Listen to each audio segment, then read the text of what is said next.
Welcome, everyone. This is Glenda Dawson, and you're watching Glenda's Dragon's Den. I want to thank our audience for being here week after week, whether you catch us live or you catch us on the recording. I also appreciate it when you guys like, share, subscribe to the channel, the YouTube channel.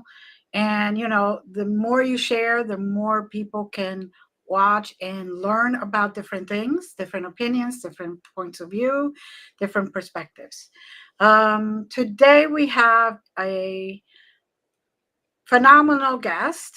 His name is Jason Albertson. He's a decorated U.S. Army veteran with a Bronze Star. And also, he is now MUFON State Director of Northeastern Pennsylvania, which, if everybody remembers, I am in Northeastern Pennsylvania.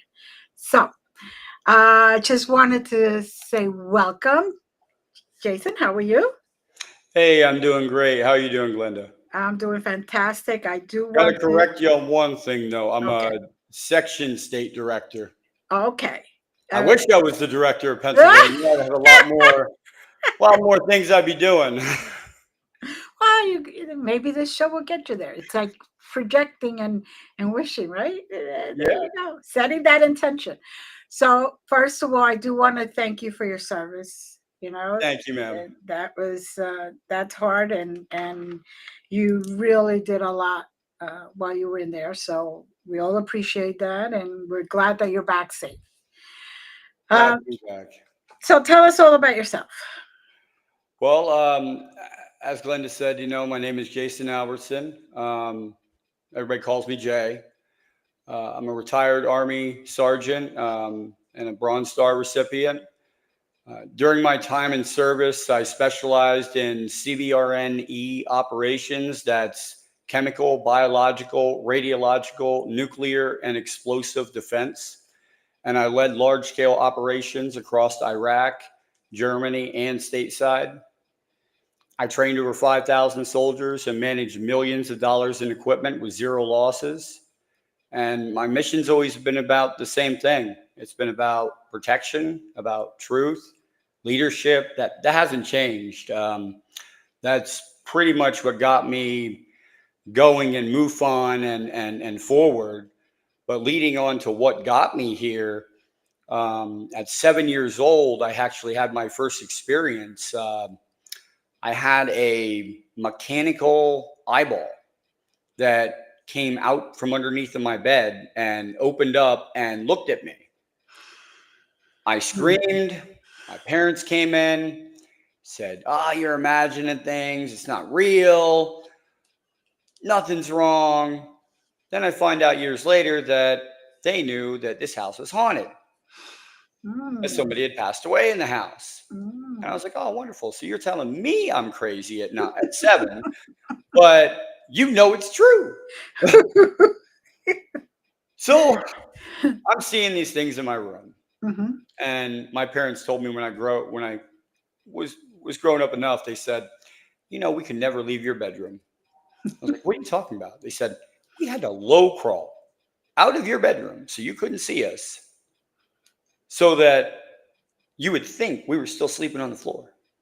If you saw us get up and move out, you would scream. Well, no kidding.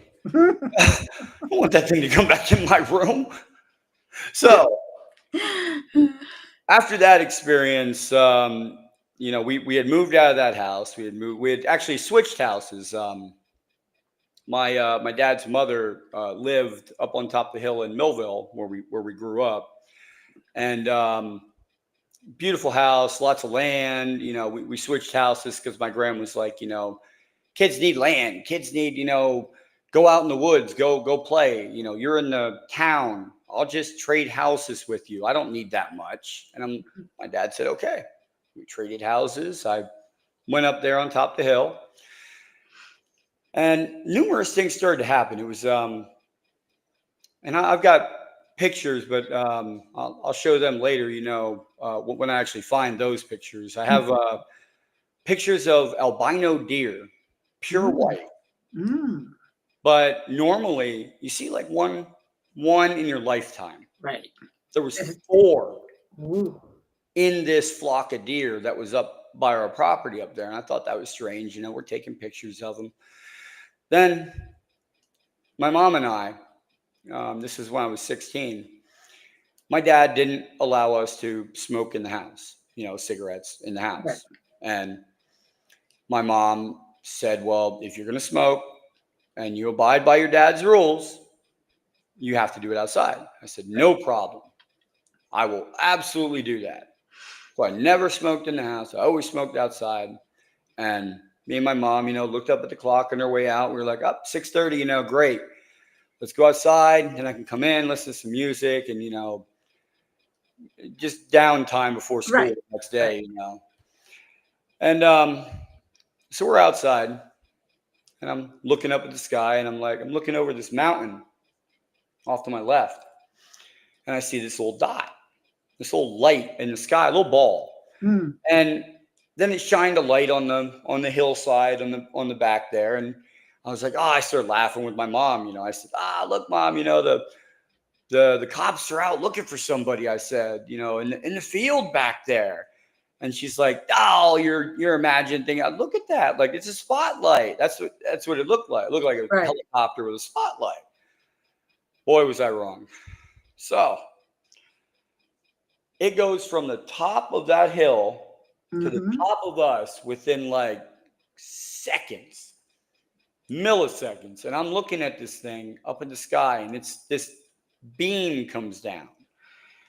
And it's energetic. It's like, I can't even describe it. Like every atom in my body was vibrating.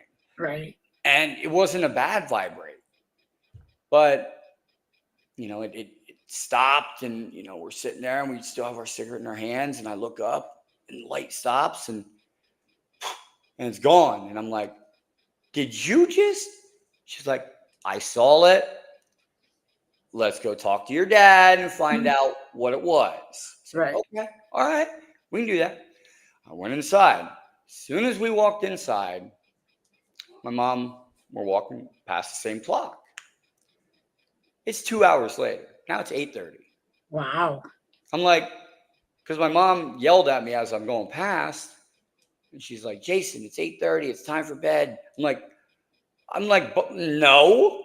I'm like, it's 6:30. I'm going to listen to some music. She's like, you're going to bed. I'm like, I went out there on the porch looking. My mom's staring at this clock still. And I went out to the porch, and I'm like, there I am staring at that clock. And I'm like, Mom, you realize that it was 6:30 when we went out?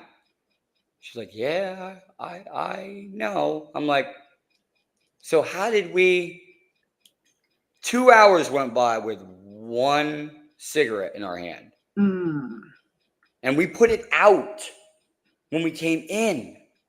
Oh. I'm like, how in the... Okay. Then years later, I joined the Army. I see the Twin Towers on my monitors in my school.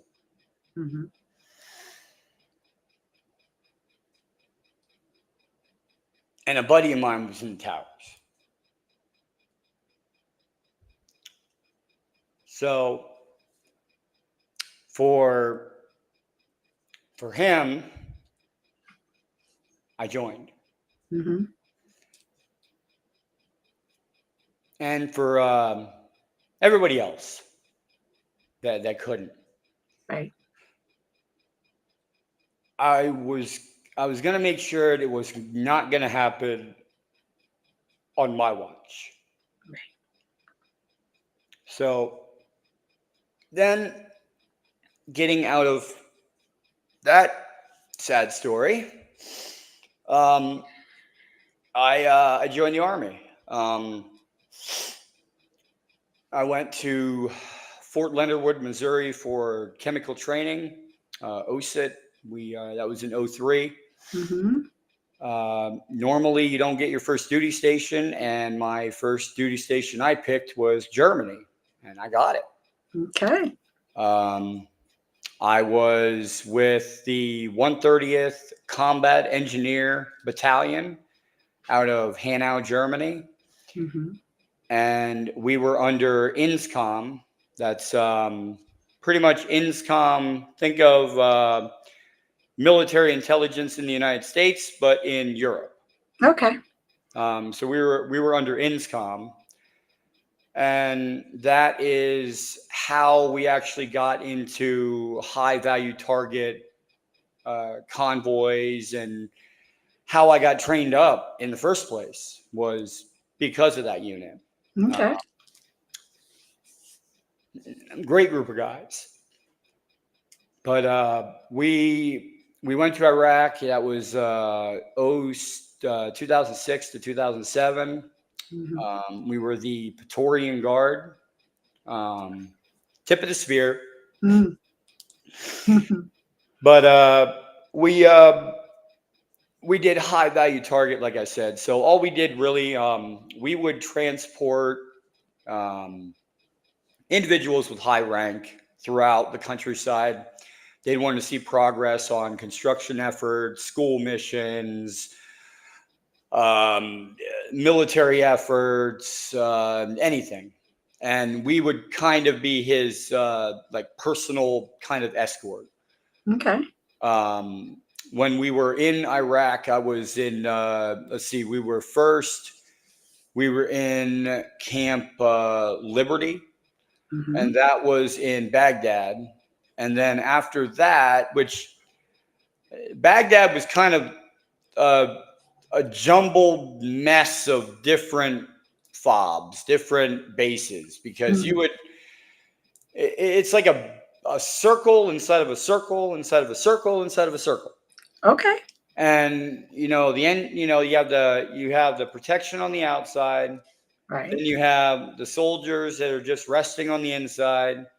Then you have the major equipment on the inside, and then you have your command team, whatever, in one building somewhere. Right. That have meetings regularly and decide what to do with everything on the outsides. Okay. So with our team, we were permitted to go anywhere. I sat on Saddam's chair, his golden throne. You're dang right I did. First thing I did when I got in there.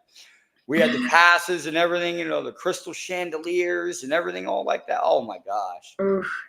And they're not glass. Like, you're talking hundreds of chandeliers going down this hallway with just all crystal, all beautiful crystal. Wow. And then a giant golden throne with an elephant. Like, I loved it. I was sitting on that thing. Oh, I loved it. But it was just like, more or less, but we got away with a lot because we did a lot. Mm-hmm. But at the end of the day, we left. We had a good time. Then I was actually with another group after this. We got back to Germany, and it was kind of funny because I leave from the one group that left from Iraq, and I get back to Germany. Mm-hmm. And we get a month off and everything. I'm going everywhere. I went to St. Petersburg Cathedral in Russia. I went to, all the way down to Italy. I went to, I went everywhere. Good for you. You could take the ice train over there and get a pass for a month, and you could just go anywhere, So after that, I got to the 123rd Maintenance Battalion, and they were on schedule to deploy. Oh. And I'm like, so I just got back. They were like, well, you can take an extra month or whatever if you need to, and then you join us. I'm like, oh, what are you guys doing down there? And they said, well, we're maintenance for a special unit. And I said, well, what's the special unit? And they said, well, you have to be right into it. And I'm like, oh. So I had to go into this building, leave my cell phone, leave all my, go down this hallway. I get x-rayed, on the way in, don't have anything. It's a skiff. And they throw this piece of paper at me, and it's like 20 sheets thick. And I'm like, oh, all right, let me start reading this. You got 5 minutes. I'm like, what? You mean I got 5? There's you see how little these words are? And you want me to read 20 pages in 5 minutes? Then they skipped to the last page and they were like, just sign here. If you want to get into this program, you either sign here and you don't talk about it. And it's 20 years. That's what they told me. That's what they initially told you. was 20 years.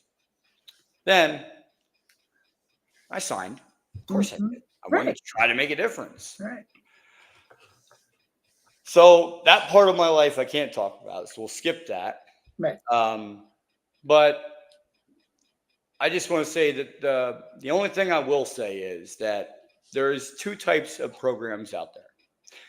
There's the black hat types of programs, which are off the books. They're not regulated, nothing like that. Right.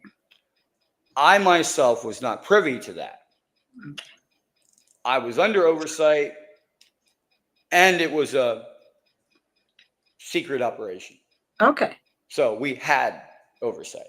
Okay. That was the difference. Mm-hmm. But then after that, after I started getting familiar with the system and everything, it was great. You know, I had a whole year working with this thing and learned the ins and outs and everything. And then I got transferred again. I'm like, all right, cool. Then I ended up at, let me see here, Wiesbaden Army Airfield in Wiesbaden, Germany. So that's my third spot in Germany. Okay. Germany just don't want to give me up. Actually, I was trying to stay. I really was. Like, you have no idea, Glenda. Like, it's a beautiful place, I hear. It's so gorgeous.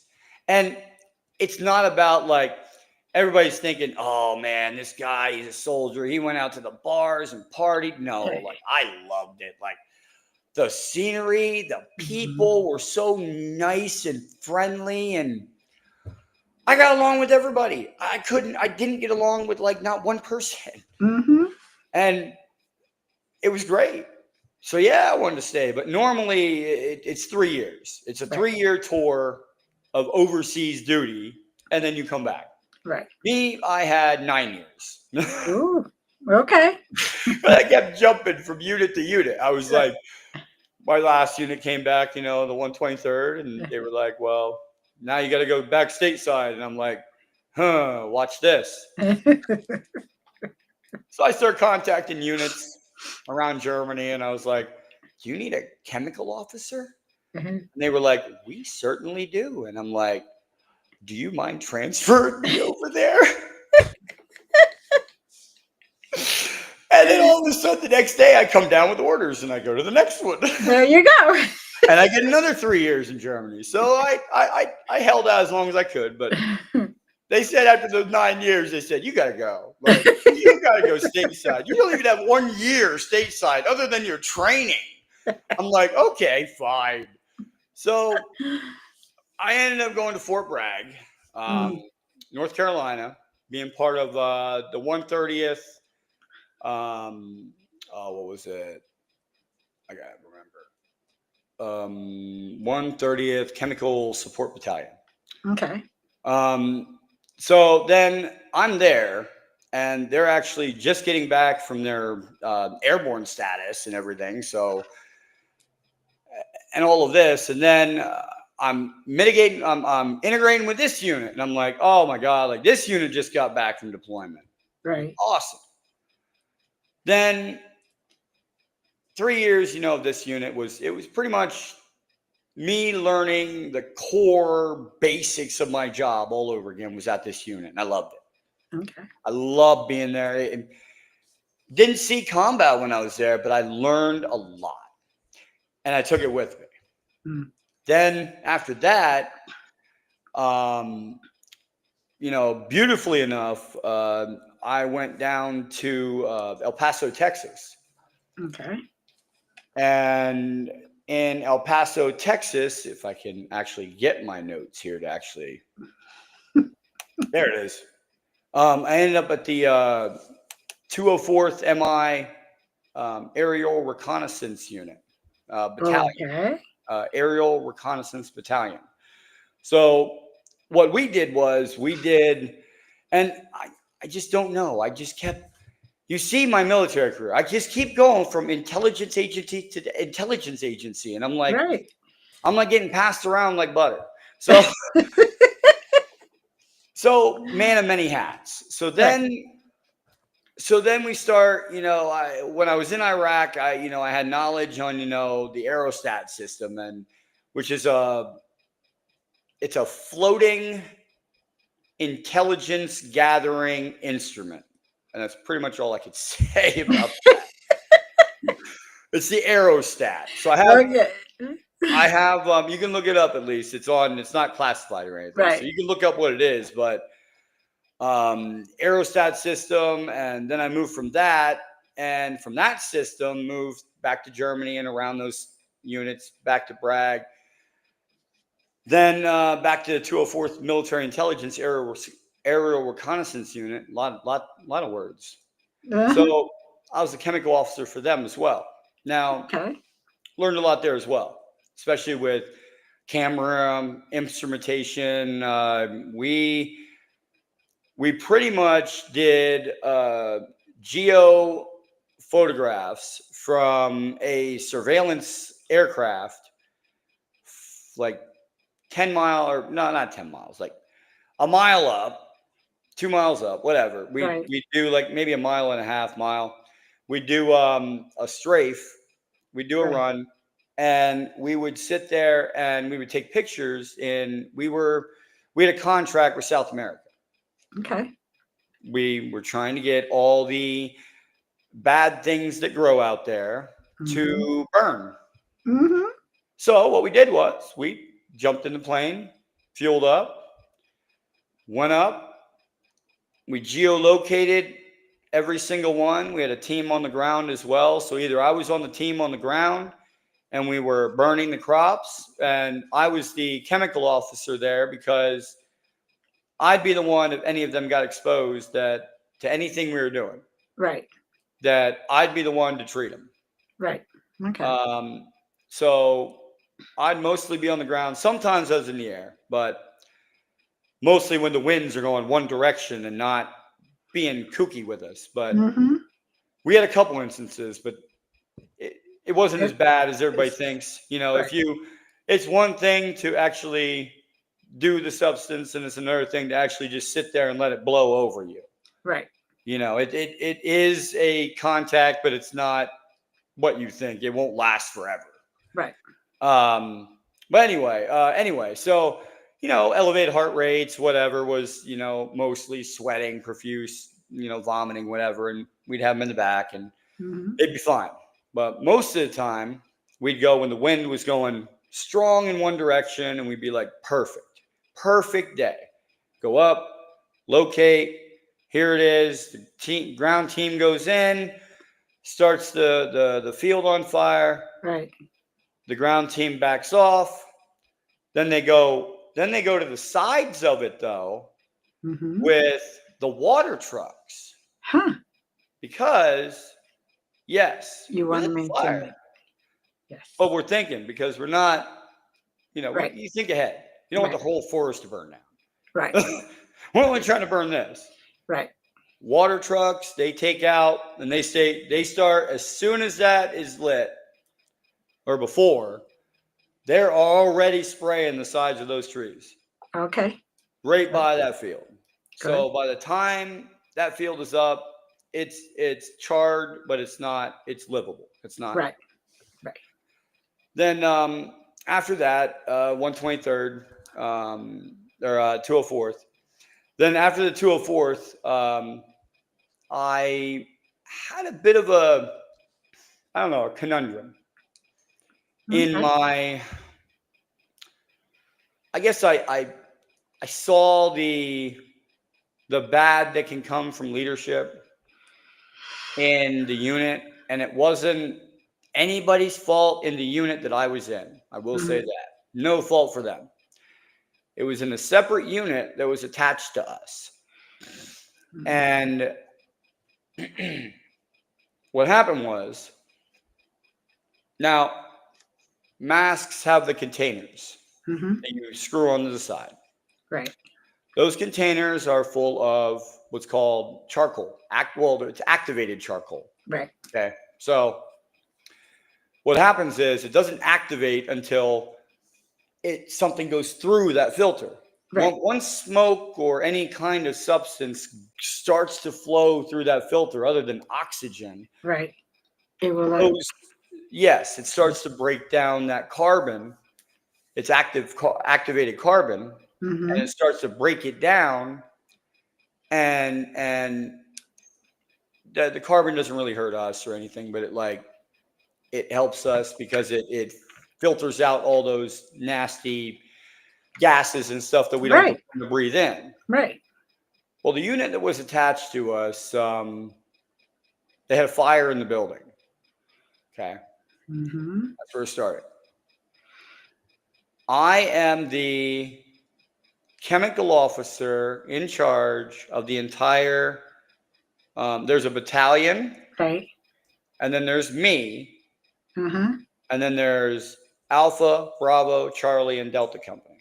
Okay. And they have their own CBRNE, specialists in their offices. Right.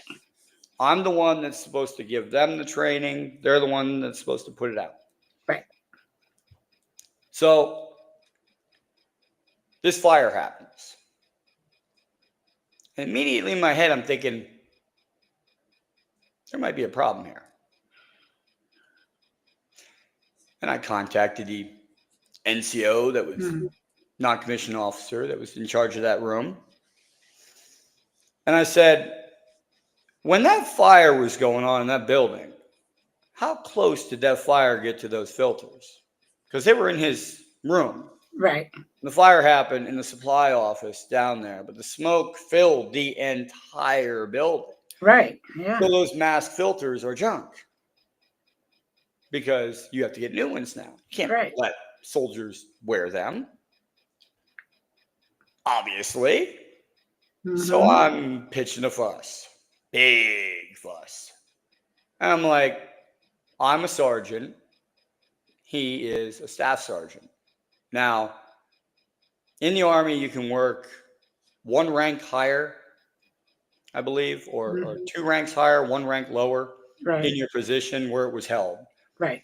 So my position was a sergeant position, and so was his. So he can be a staff sergeant, but I am still above him. Right.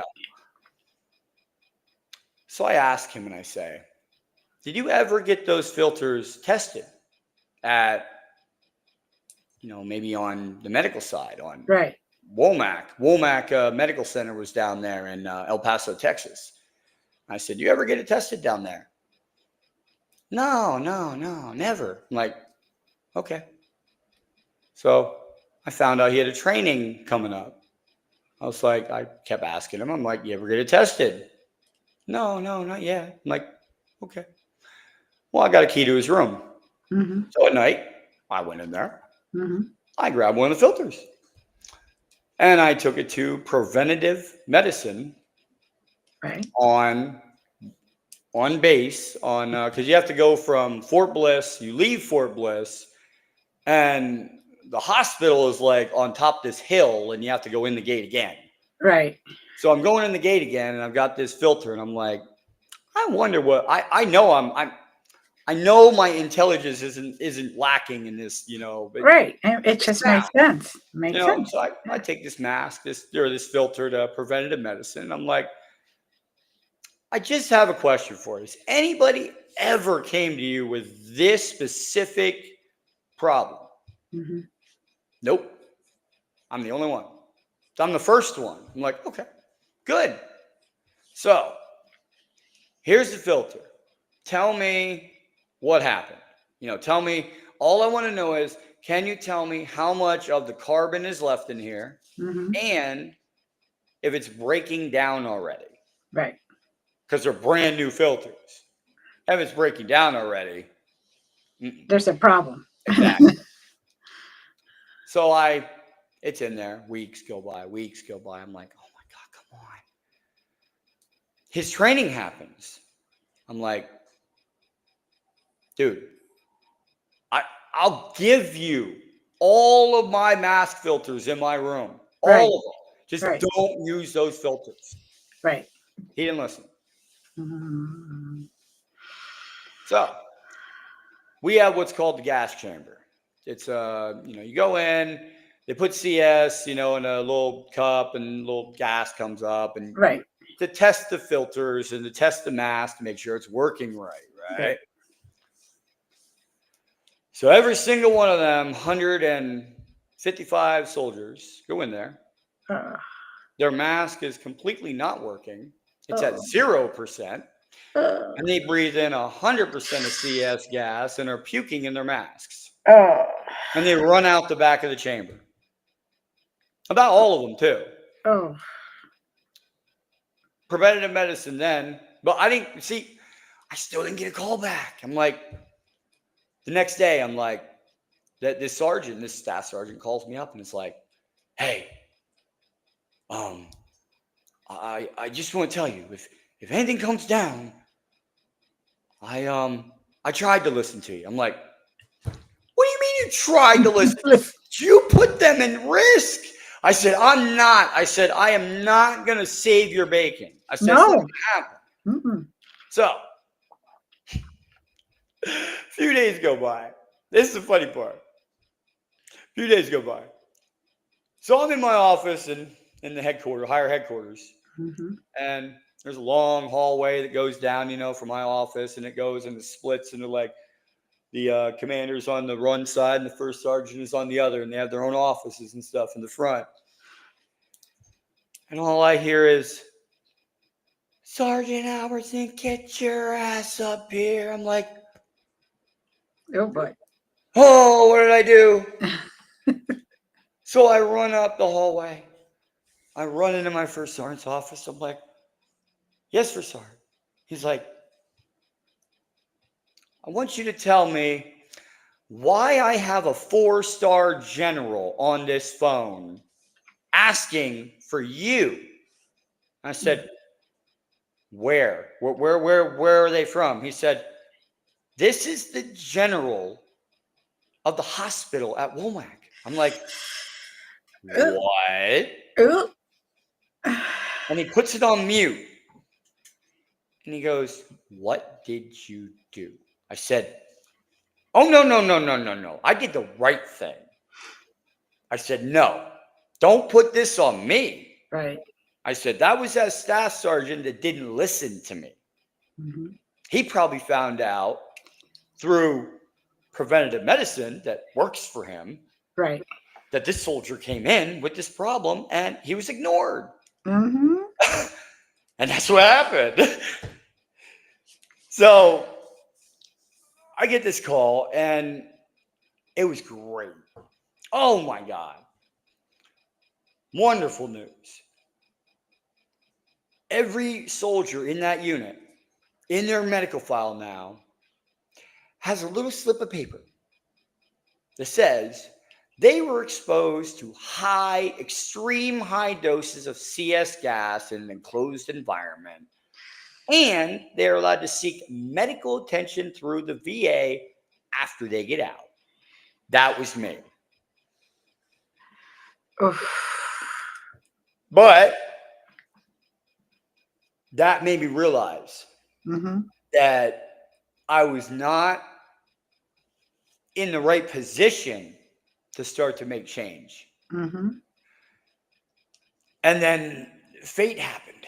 And they gave me an ultimatum.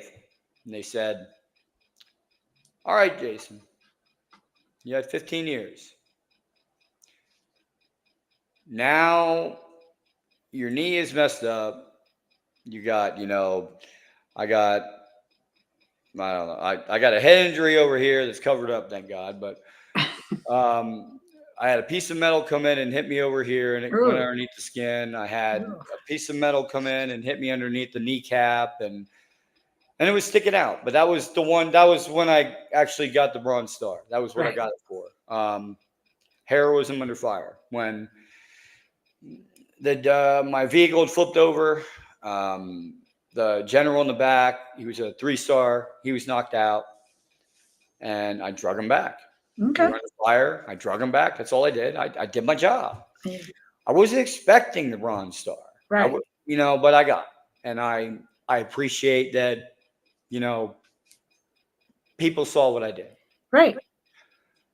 But I still would have done it regardless. Exactly. And then I found out the hard way that this isn't the place to make change. And they said, you can't deploy anymore. And I said, what do you mean I can't? I said, I do the PT test. I pass, so I'm deployable. Right. And they said, well, your knee's messed up, so you can't run.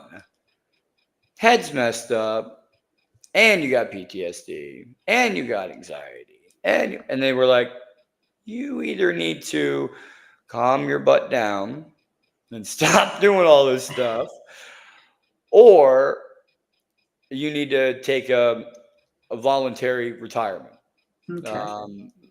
medical retirement. And I Okay. did. That's what I ended up doing. Okay. I took the medical retirement because if my character, I sit better in the field with the Right. troops. If they're getting hurt, I'm getting hurt right along with them. Exactly. Many times there's close calls, and I don't know. I couldn't think of any other option than for me to be there. So then I learned that I could join MUFON. It's like, oh my God, MUFON. MUFON. Mutual UFO Network. Now, Yeah. So we're going to put this up as you go along. Yeah, no. This right here is now. My commander was really upset, Captain Olson. Oh man, he was mad. He said because it was my colonel at the battalion level was saying, giving me this option: retire or take the desk job. Right. My commander did not want me to take the desk job. He still wanted me in the field. He still wanted me to do all this stuff, and he still wanted me deployed. He didn't want any. He pretty much wanted to try to transfer me to another section to try to get me away from this colonel, right, and get me back out there. So this is the recommendation you put up for my commander for me staying, and also, I was also given the down there, and Commander, Captain Olson was there for it also. I was given the Presidential Volunteer Service Award from President Obama. Beautiful, beautiful. When I got to El Paso, there was something missing, and it wasn't like when I was growing up. All the Army guys are in the schools and stuff, the cool T-shirts, and they tell you about what they went through, and you know what to expect when you go through basic, or you find out about it, and you're like, oh no, I'm going to college first, because sometimes it's better to go to college first and then go into the Army. You be an officer, be like, Captain Olson there, be an officer, but just don't lose that sense of, I guess, oneness with your soldiers. Right. That's pretty much all the advice I would give anybody. If they wanted to join, no matter what rank you are, don't lose that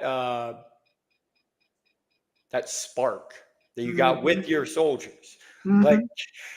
Like Captain Olson, man, he was great. He was great. Best commander ever. Oh, man.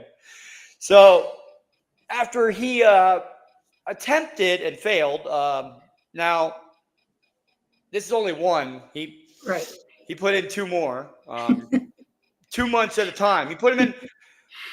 I was scheduled to leave in 12 months. Okay. So every 3 months, he put in a new one. Okay. Try to get me to stay, or try to get them to change their mind. Hoping somebody would just. Hoping somebody would be like, look, this soldier's, he's broken, but he's not stupid by any means. Like, he has problems, but he works around them. Right. He knows how to interact. He knows, work is work, and play is play. That's right. That's the way I got along with my soldiers. We be at work, we work. Right. You get in trouble at work, I'm treating you like anybody else. Exactly. Outside work, we're having, whatever at, wherever we're gathering. Mm-hmm. That's something else. As long as we can keep them separate, I'm good with that. Yeah. I like it. And that's the way it was in the 204th. Great unit. And then I decided at the end, the colonel was like, you got to go. I'm like, all right. He definitely encouraged you. Yeah, more like voluntold. Because there was a lot of that going around. Oh, we need a new supply officer. Mm-hmm. Jason, what are you doing? I'm doing a lot. You look like you're drinking coffee. All right, you ain't doing much. Now you're supply NCO. I'm like, oh Lord. I've done everything. Supply NCO, commo NCO. But you know what? That's everything. how you were able to stay in Germany for all those years. That's the only reason why. Because you were adaptable. You adapt and you overcome. That's what you do. Exactly. So I want to put this one up because all right. So I get out of the Army. I get to MUFON, and I do. In MUFON, I have closed over 90 cases. In the Northeast section, I'm a section state director for pretty much Northeast Pennsylvania. I'm in pretty much the direct center of Pennsylvania. And I've appeared on Ancient Aliens. Season 19, episode 5 was the MUFON files. I'm the second one in. It was a UAP landing site in Walpollepin, Pennsylvania. And I'd actually gotten injured trying to investigate the site. While on the site, I don't even know. I get blasted by some kind of residual radiation that came off of the landing site. And it was about an inch and a half deep. Well, they could probably see that the audience will see when they see the episode, but it was a circle. And then there was 3 circles inside of this circle that was pressed into the ground. But the funny part was the grass was all pressed into the ground. I took samples of the circle, sent them off to the MUFON lab because we have a MUFON lab in Missouri, most updated with about $500,000 worth of equipment. So we're running through gamma, X-rays, all this, and trying to find out what's going on with the grass in that area. Here, they come back and say, Jason, we have a problem. I'm like, I already know we've got a problem. My detector is going off. And it's radioactive. My buddy goes, there's an even bigger problem. I'm like, okay, what's the problem? He goes, they're microwave emissions. I'm like, microwave, okay. What's the problem with that? Well, they go through the ground, they go through your clothes and everything. I'm like, I'm like, oh, great. So now I'm going to glow in the dark. Cool. Why not? So I go to the doctor. Right. I go to Bloomsburg Hospital. I bring my machine. I bring the tests. I bring the lab results. I bring everything. That doctor looked at me, looked at that machine, and closed the door. And I said, you didn't even talk to me. So I called my state director on the phone. I'm like, this guy, doctor, just walked out of my room when I discussed it to him and didn't say anything. What do I do? He's like, just hang tight. Maybe it's okay. I'm like, I don't think this is okay. He just walked out. That was not cool. Like, at least tell me something. So he comes back in. He goes, I'd like to see your machine. I'm like, sure. I give it to him. It stops going off. I had it on my arms. Right. And when I had it on my chest, I get nothing. Having it on my arms, it goes off like the 4th of July. Right. So both of my arms are like this because my arms were over the actual spot Right. getting the samples. Right. And, you know, part of my nose on this side actually got Oh, yeah.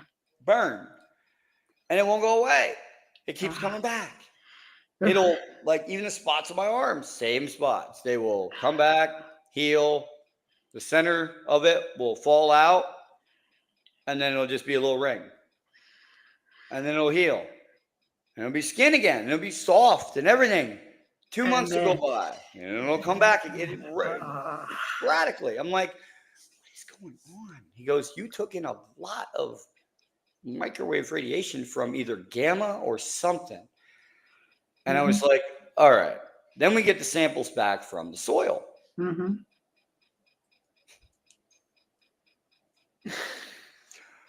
We find uranium in the soil. It's radioactive.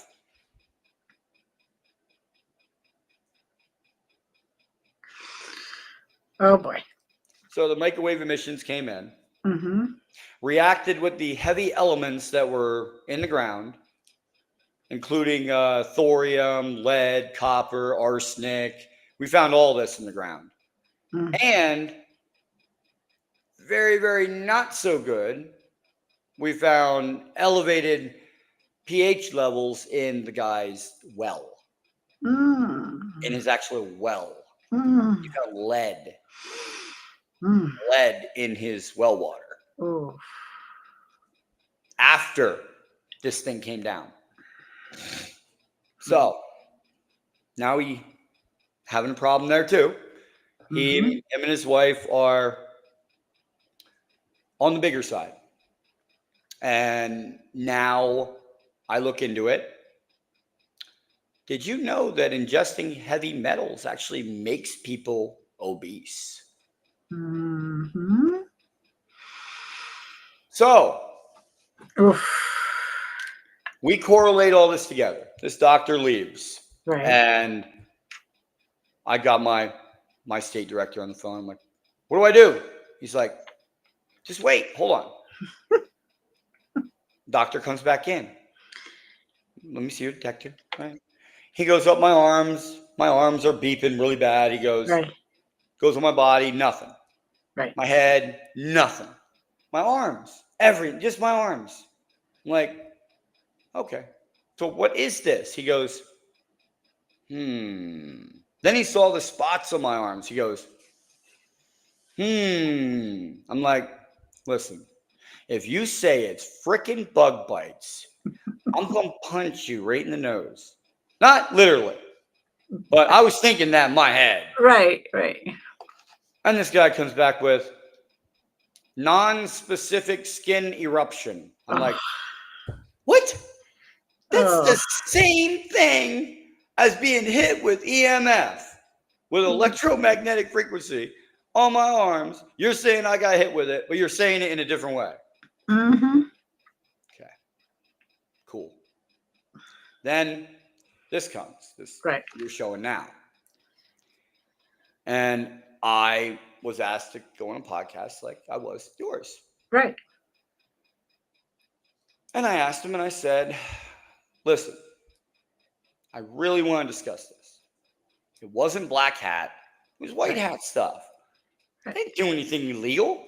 Everything I did was supervised by the top down. Congress knew about it. Everybody knew about it. Why can't I? And they said, you just can't. So the only thing that I have my opinion on that is that the program that I was working with that was a white hat possibly turned into a black hat operation, an underground. Maybe they shut it down and then picked it back up. Or part of it was doing some stuff that may have gone under the... And I asked them. I asked the publications department, I was doing the right thing. I said, can I talk about this? I really want to. And they said it was a 20-year agreement I signed. Well, as you can read this, it's a lifetime non-disclosure agreement, meaning I can't talk about it until I'm dead. So, Mm-hmm. I got a fix for that, Glenda. Yes. And you're going to love it. Mm. I'm going to record something and I'm going to put it on a firewalled server. Okay. And on a tape recorder somewhere out here. When I pass away, I'm going to talk all about that programs that I was in when I pass away. And as soon as I pass away, that will automatically be transmitted Definitely be closure. to everyone. I want it out there because if it did turn into Black Hat, who am I to keep it secret after I'm dead? That's the way I think. Yeah. My children will bring it up and my children's children, but it will get out. But if you want to go back real quick, I just wanted to. Okay. Just 1 second. Yeah. So on the bottom, I just wanted to show you that it's the CBRNE and the JWIX net was. I had to cancel them out of there because I can't have them on the internet. The CBRNE is it's a secret classified system, and the JWIX system is actually a joint system that's used that is top secret, that does all the underground stuff. So couldn't put that email or number out there. But no, that's fine. Tell your audience. You could do whatever you have to do. But this next picture is something I drew. I got heavy into meditation, and when I was with MUFON, I figured there's got to be another way that I can help disclosure along. Right. There has to be. So I started the Galactic Family Podcast on YouTube. And it's like I tell everybody, I'm retired from the Army. I have my own money coming in. Nobody monetizes my podcast. So it's it's just like yours, Glenda. Mine either. Come in and say whatever you want because it's open. The floor's open. Exactly. And I love that about your podcast too, Glenda. Thank you for having me on. I mean, thank you. It's been a pleasure. It has. First, I started my podcast and I started the Galactic Family, and I was the Galactic Family Podcast, and I was like, let's do this. Let's get the word out this way. Yeah. So pushed it out that way, and then see where it goes. Yeah. Then I got a phone call from a major corporation, a major company, Project Contact, and they are a consciousness-based technology assistance consciousness exploration company. Okay. Yeah, big words, but pretty much I am the lead field research officer for any field research that's going on in the field. We actually had our first investigation actually with a third-party scientist out there with us on the investigation. We did. Did you ever hear of Spook Hill? Yes. We did an investigation up there recently. Ooh. Did CE5, did meditation, and had one heck of an experience up there. And we had these are the things that I need to find out ahead of time now. Yeah, we had a third party. We had a third party investigator up there, a scientist that he actually, validated everything that we were doing up there, and it was wonderful. Good. He wasn't affiliated with us at all. He was just, he was guest on my podcast, and I asked him to come out and evaluate us. Somebody who could be completely neutral. Exactly. And just say the facts as a scientist. Exactly. So we did Spook Hill, and that was real fun. And then now I am, I'm riding the wave, I guess, of disclosure. I'm trying to get the word out as best I can. I'm trying to help other people along the way. And people's voices, like you, like you're doing with me.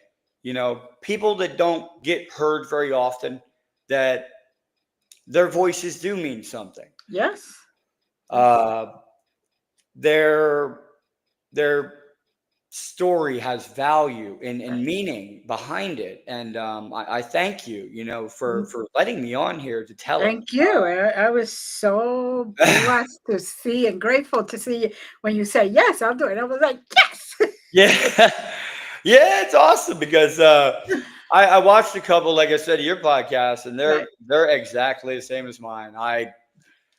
I don't like to put my guests to any strings. Now the only thing I do is I guide it. I Right. will, hey, you know, let's start from the beginning. Right. How'd it happen? And then I'll let them Take it from where there. they want. Right.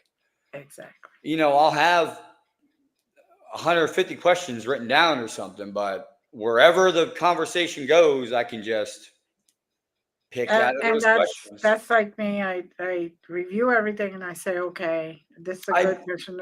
But if it goes there, Well, when I was in the Army, you might have, you know, when you said that I was in charge of probably $5.7 million worth of equipment and 0 losses, yeah, like down to the penny.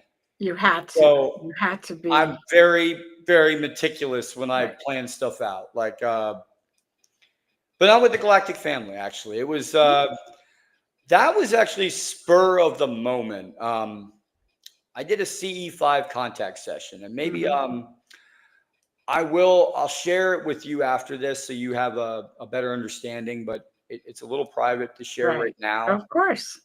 And you know, we'll have you back another time. And we're almost coming to the end. So is there anything that you haven't mentioned that you want to tell our audience? Don't give up.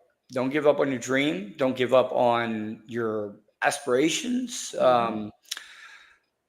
Look to the stars. That's it.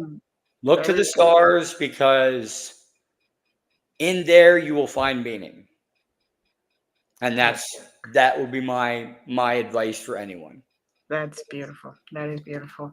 And again, I want to thank you for your service. Thank you, ma'am. And you know, all that you have done with MUFON and Project Contact. It's just beautiful. And we definitely want to have you back. So if just hold on though, I want to say good night to the audience. Yes, ma'am. And again, this is perfect for right before July 4th, right?